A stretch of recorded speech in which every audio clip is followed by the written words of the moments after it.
Have you ever even been to church? Okay. I know you talk about that you believe in source, that you believe in a higher power, and that you get all these messages from above. But there's no show of gratitude in your walk by going to church. Do you fellowship with other people? No. You talk about being grateful means it's an action, and you need to back it up with action on your part. But I haven't even seen you step foot in a church or a place of your higher power. Whatever your higher power is, you talk about God and source, but who is your higher power? Like, you don't show up with other believers. You walk alone and don't really exhibit that gratitude. Are you embarrassed, or you gotta keep playing tough guy? It would benefit you to go to church. We all need a home group of believers. You need a mentor to interpret the written word. Yeah, we get spiritual downloads from above.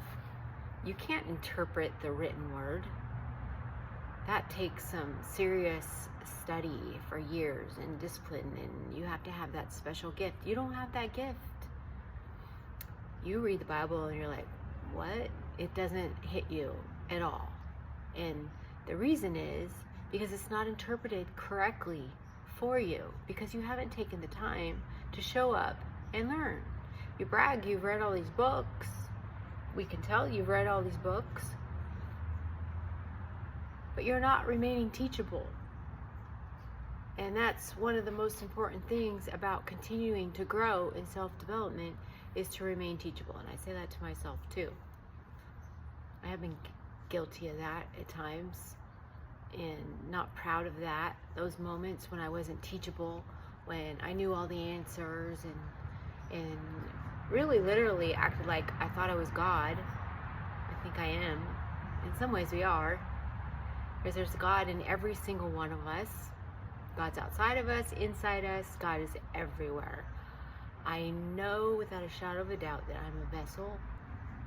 We can't take that for granted. Well, we can, but we're going to get a lot of pain, or we're not going to be as useful to others. We're not going to be able to gain if we take advantage of that gift, if we don't show our gratitude for that gift by worshiping and showing up.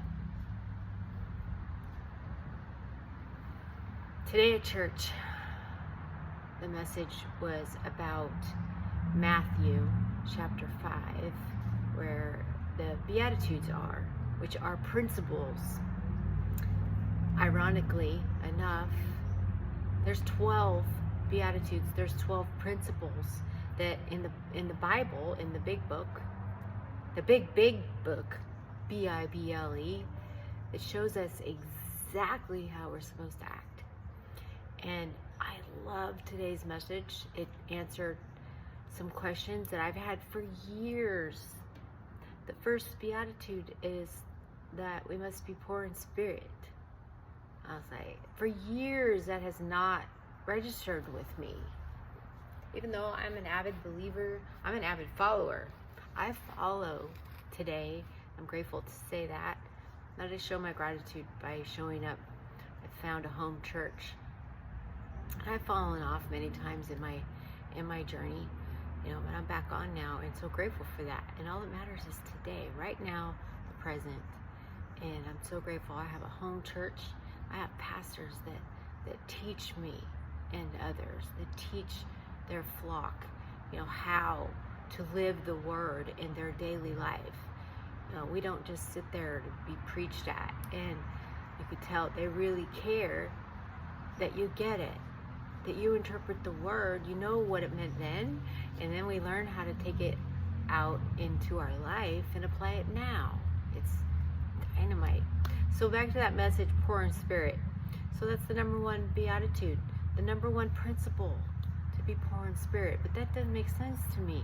But I needed someone to tell me. My pastor told me today, Pastor Mike, thank you, that means without God I am nothing.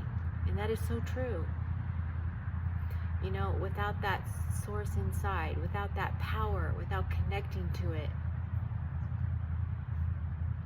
I'm not good. I'm not good without that power. I just don't do well, because I'm meant to be connected to source. It's what I'm here for, to be a light, to be a vessel, to be salt. It's the next lesson we learned today. It's so interesting. So I've known the scripture. I'm not sure exactly which one it is, but it's in Matthew chapter 5, I think verse 13, but I could be wrong. Somewhere around there, you'll see it, that we're supposed to be the salt and the light of the world. And now I know what that means, thankfully, in case you don't. Salt. So salt back then, I was taught, was used to preserve food, and it was used to prevent decay in their meats back then. Well, we are supposed to prevent decay in the world and to be a light for others, and that totally made sense to me. And there's much more to that. It was so great the way I learned it at church, and that's why it's important to have a teacher that interprets for you. It adds meaning and richness to your walk with Source, with Christ. You need to go. Pick one and go. If you don't have a home church, then just visit them. This would help me, as I just visited ones until I found one. Or ask someone that you can tell has God in them, that you like their walk with God, and say, where do you go? You know, someone that you wouldn't mind going with.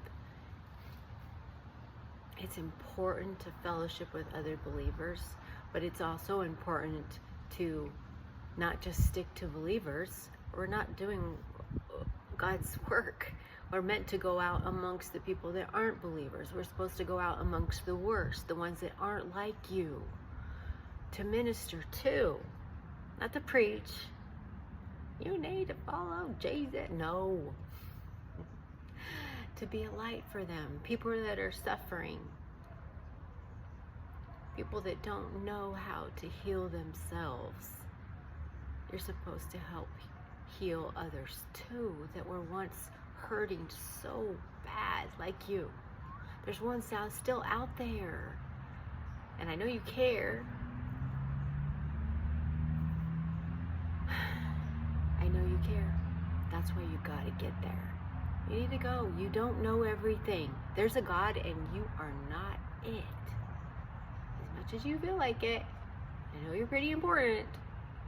You know, I love you tons. I think I love you the most. I do. I put down my whole life every single day for you. I really do. I get up at 2:45. I hate getting up early. I show my life the best way I know how. I show the things that help me, so that just maybe I can help someone else too. I could give someone hope. That you don't have to hurt like I did as long as I did. You don't have to sit in it. That you have the gift of knowing how to raise your frequency too. Our frequency is our mood basically, but it's so much more than that. And you can change it as easy as 1, 2, 3. With music or the right people. It's important to be around the right people. Your soul people.